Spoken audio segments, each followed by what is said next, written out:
Amat merat ike tesolderat igmerut. Hey all, Dave here. I'm trying something a little bit different with the format today, so hi all, you can see me today. Recently, the very awesome Emerson Green released a video titled 5 Mistakes Atheists Make About Epistemology. It's a great video and one I highly recommend everybody check out. In that video, Emerson discusses evidence and what it is. It's really informative and a great breakdown. This video is not a critique of that video. I wouldn't normally do a video discussing the same topics that Emerson has already covered. He does a far better job than I could, and it feels somewhat like reinventing the wheel. Having said that though, I've been meaning to do a video discussing evidence for a while now, so this is that video. In this video, I'm going to take a brief look at what evidence is, what it does, how it's used, how to think about it, and other related ideas. We'll also be taking a look at some of the common claims I hear made by fellow atheists and skeptics when it comes to evidence. I often find these claims to be kind of strange, and you'll often find me disputing them on places like Twitter or in videos like these. So in this video, I'm going to explain some of my reasoning behind that as well, even if you don't end up agreeing with me. Hopefully you will at least understand some of my reasoning slightly better. With that said, let's get on with the video. We'll begin by taking a brief look at defining evidence.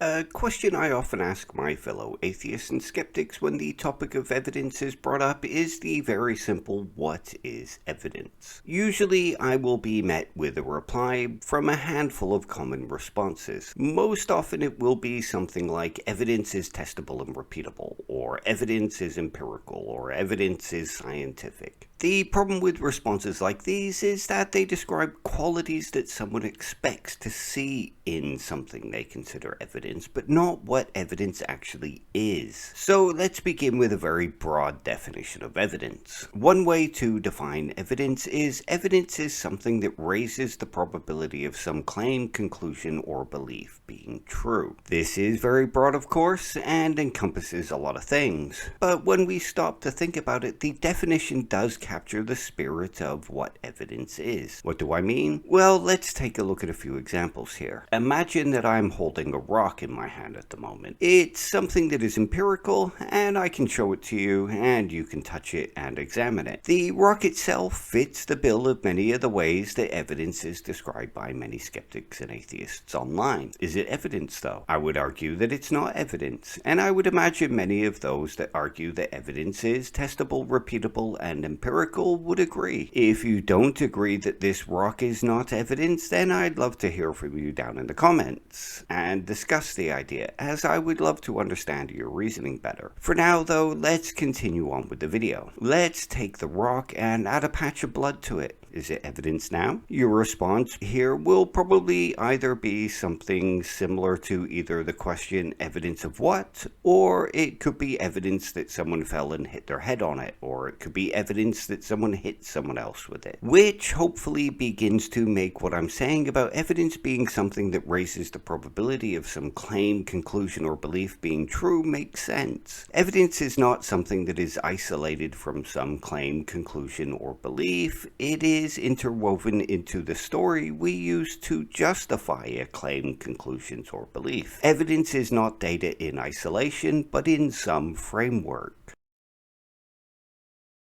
Consider now that I present you this rock with blood on it, and make the claim that this shows that Oppenheimer is currently doing very well in the cinema, or that John Cena is the star of the Peacemaker TV series. You'd probably look at me in a very strange way, and who could blame you? After all, my bloodied rock does nothing to show whether either of those two claims are true, or adds to the justifications for me believing these claims. My bloodied rock does not fit into the story and justifications for those conclusions. Yet it's testable, empirical, and you can touch it and examine it yourself, and many of the other things that many skeptics and atheists online claim evidence is. Now, if I was to hold up my bloodied rock and say that it was evidence that someone fell over and hit their head on the rock, that would be a different matter. We have a rock, We have blood. We know that people in the past have fallen over and hit their head on rocks and left blood on them. The rock fits into that story and that framework and raises the probability of the claim being true and gives some justification to my belief that it is what happened to the rock and how the blood got there. Of course, there will be those who argue here that it does not prove that is what happened to the rock. After all, it could be the case that an animal was injured on it, or maybe someone grazed their knee on it, or it's even possible that someone used it as a blunt instrument and hit somebody with it. If you're making this argument right now, then please know that I agree with you. Remember though, I did not claim that evidence is something that proves some conclusion true. It just raises the probability of that claim or conclusion being true. In the cases of all the claims or conclusions mentioned here, it raises the probability of all those things being true.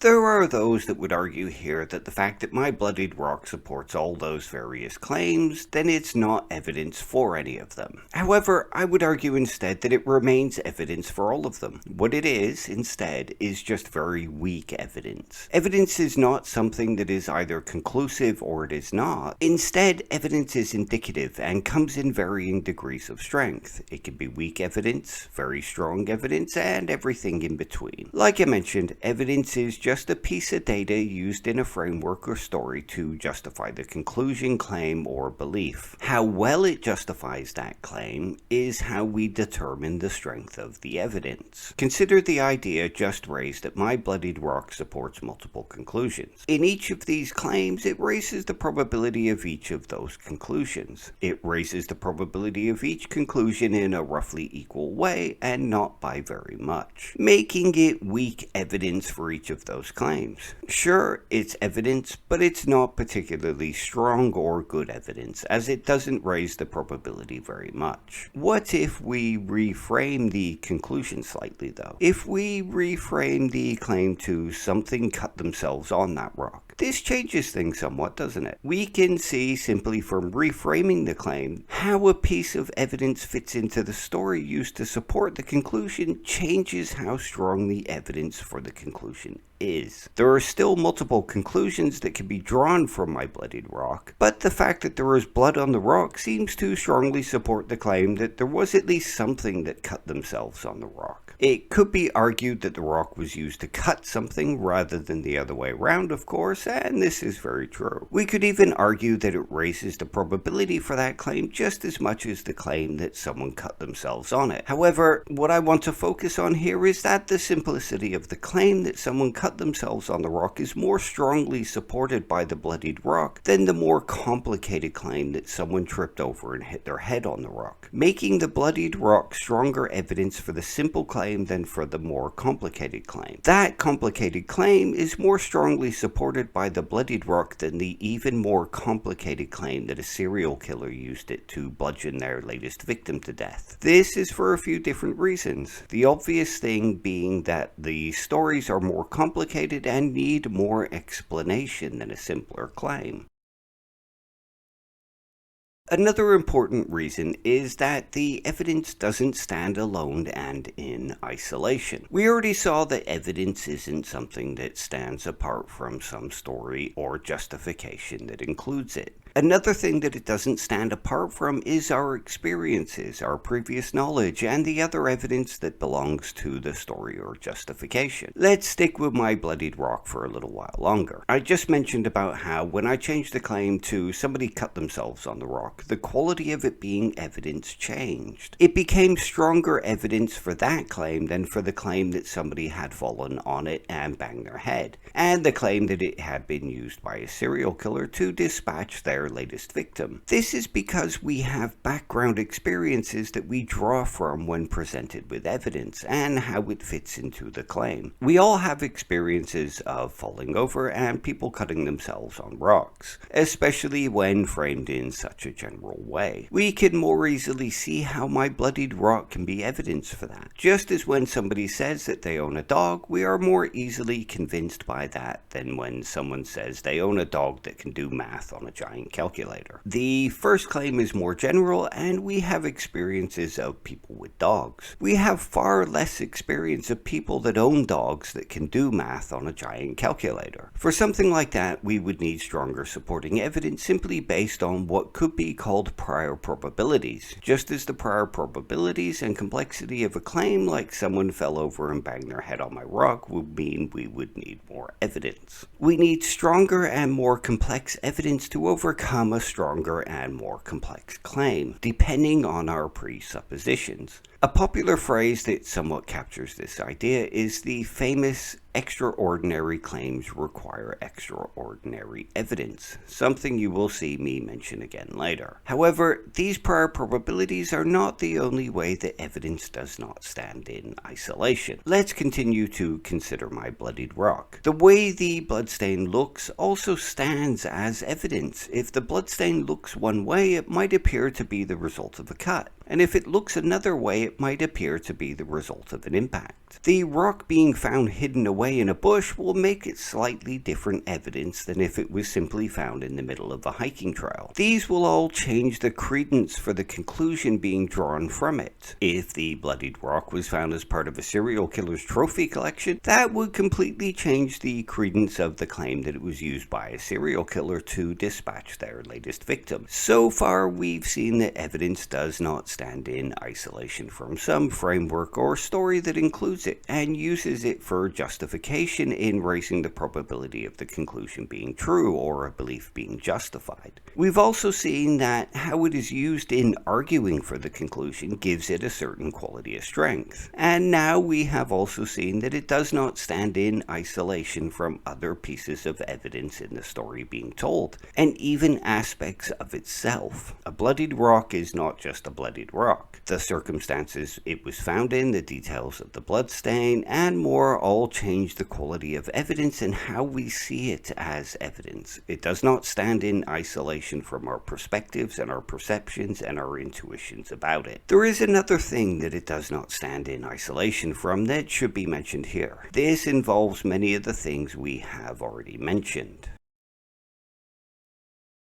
Another framework and perception that evidence does not stand alone from is our own thoughts on what counts as evidence. I mentioned early on in the video that when I ask many skeptics and atheists online what evidence is, I usually get a response like evidence is testable and repeatable, or empirical observations, or evidence is scientific. Some other popular phrases we'll hear on social media are arguments are not evidence, testimony is not evidence, and claims are not evidence. Take a moment here to consider how these ideas will impact the person's view on what counts as evidence. Let's move away from my bloodied rock example and move to something with a real-world example. This new example will come in useful for a couple of things to come next. What we'll focus on here is the historical Jesus. A claim we'll often see online from atheists and skeptics is that there is no evidence for Jesus having ever existed. This isn't going to be an argument for the existence of a historical Jesus.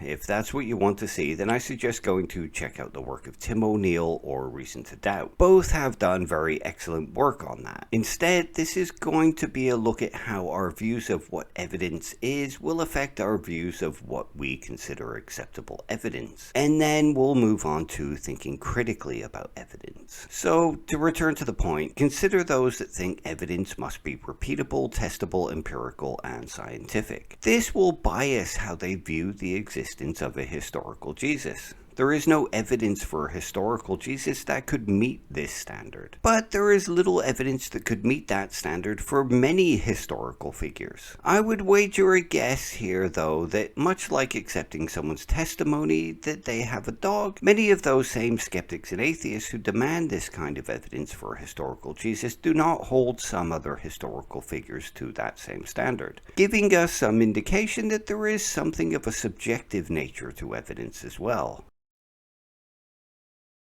Many will argue that evidence is objective, and to some extent it is. However, there is an undeniably subjective nature to evidence as well. Let's continue with our historical Jesus example. Jesus mythicism is a growing trend in online atheism and skepticism. Even beyond that, though, there are the aforementioned skeptics and atheists who do not claim mythicism, but also claim that there is no evidence for a historical Jesus. And there are also atheists that agree with the claim that there was a historical Jesus, as well as atheist and agnostic historians that agree and argue for the existence of a historical Jesus. Each of those groups believe what they do for various reasons, of course, but each group also has a different framework for what they consider evidence to be, and what is considered sufficient evidence for the probability of a historical person existing. There are different standards for what makes belief in a historical person acceptable and justified. Some ask for scientific-like evidence, and some are happy to use the criterion laid out by historians. Some demand the existence of contemporaries to Jesus speaking about him, and some accept that this kind of evidence is not something that we should be expecting. This shows that our frameworks of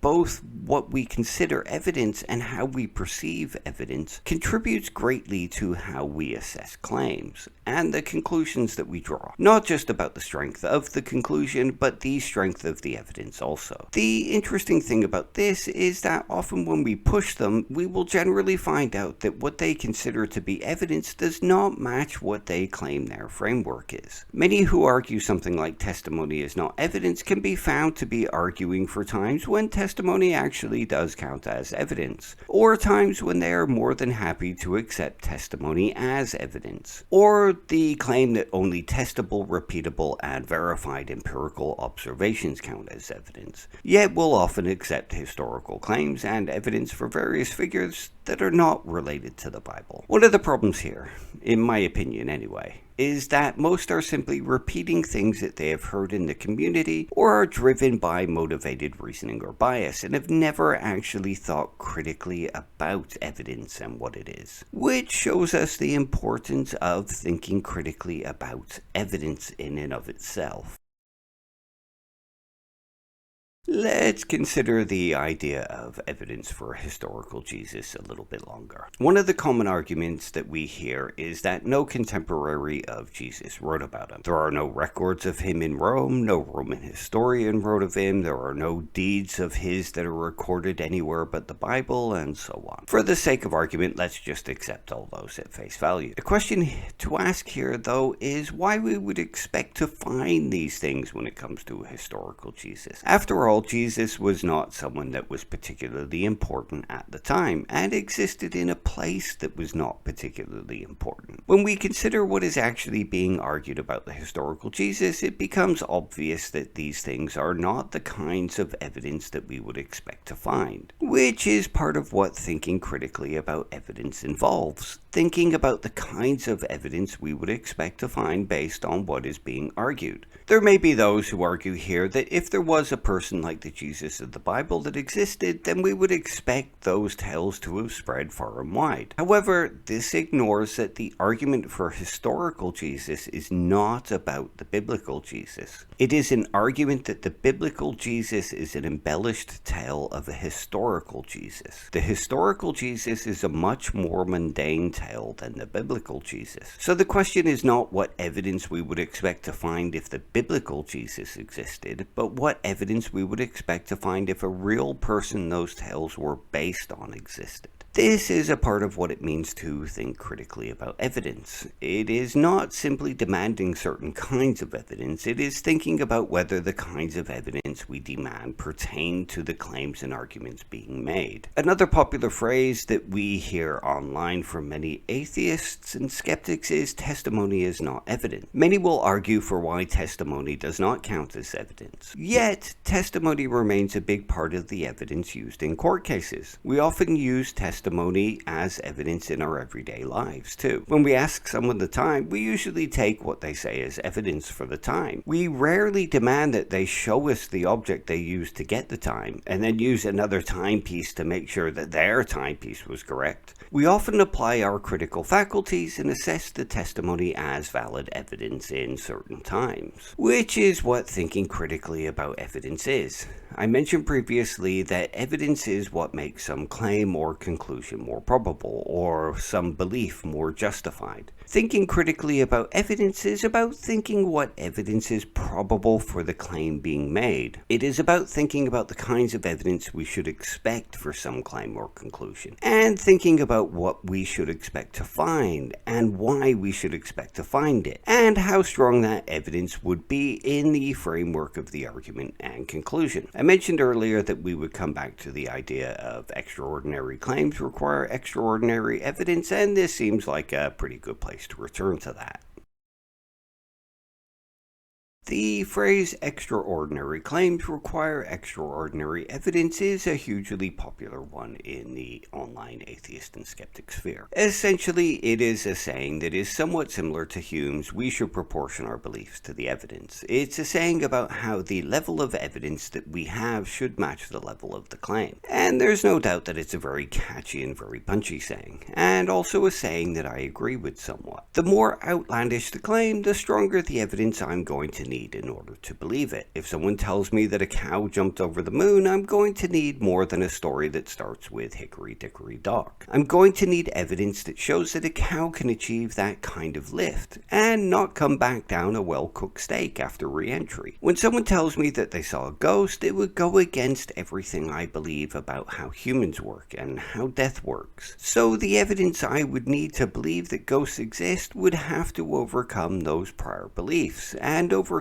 my understanding of those things. Pictures of ghosts may make me curious, but they would not be enough to overcome my previous framework, which is the important thing to remember here. As mentioned earlier, evidence is something that exists in a framework, and our understanding of what evidence is exists in a framework, and all of our beliefs are something else that exists in a framework. How extraordinary a claim is will depend on the framework of beliefs that we hold. For someone that already believes in souls and ghosts and an afterlife, someone claiming to have seen a ghost is not making an extraordinary claim. They are making a perfectly ordinary claim. To someone like me, though, whose framework is based in naturalism, the claim of a ghost is an extraordinary one. Extraordinary here generally meaning something akin to out of the ordinary for my worldview or framework of reality. This once again shows us the subjective nature of evidence also. A claim that one person considers extraordinary might be a completely mundane claim to another person. Whether a claim is considered extraordinary or mundane depends on the individual's framework for how they see the world. A great example of this in action is the idea of evolution. A theist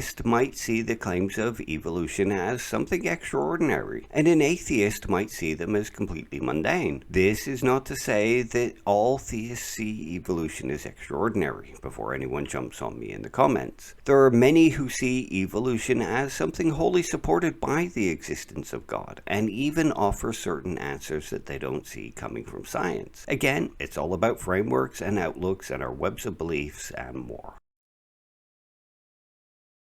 So anyway, I'm going to wrap this up here. I didn't do a particularly deep dive into evidence here, and I'm sure that will probably disappoint a few of you. However, this wasn't meant to be a deep dive into evidence. This was meant to get those caught up in a particular ideas about evidence and what it is and what it does and the kinds of qualities that it must have, to think about evidence in a different way, a more well-rounded way. For a more technical look at evidence, I highly recommend Emerson Green's video mentioned at the beginning of this one. There will be a link to that in the description. This video was just an attempt to help people understand that there is a difference between what evidence is and the qualities that evidence has. As mentioned, evidence is something that helps raise the probability of some claim or conclusion or justify some belief. It is also meant to show that evidence is not something that exists independently of claims or conclusions or justifications for beliefs. Evidence is something that exists within within frameworks that argue for said claims, conclusions, and justifications. The video is also an attempt to encourage atheists and skeptics to apply a little bit more critical thinking to how they see evidence, and this is a good first step. Another step is to understand that there is a subjective nature to evidence, in that how we see evidence and how we see the world and our previous beliefs will all affect how we see evidence. They will determine how we see the strength of the evidence and whether or not it supports a particular claim. These previous beliefs will determine the kind of evidence we expect for a claim and why we expect that evidence and the like, which is another important part of understanding evidence and thinking critically about evidence. We should be thinking about why we expect that evidence. As an important part of thinking critically about evidence is understanding the kind of evidence we should expect for a claim or an argument or as justification for a belief. Thinking about these kinds of things can also help us to understand that along with there being a subjective nature to evidence, there is also a contextual and objective element to evidence. The types of evidence that are expected and acceptable depend on the framework that the evidence exists in. The kind of evidence we personally expect may be different to the kinds of evidence expected by a courtroom, or an insurance investigator, or a police investigation, or a historian, or a geologist, or,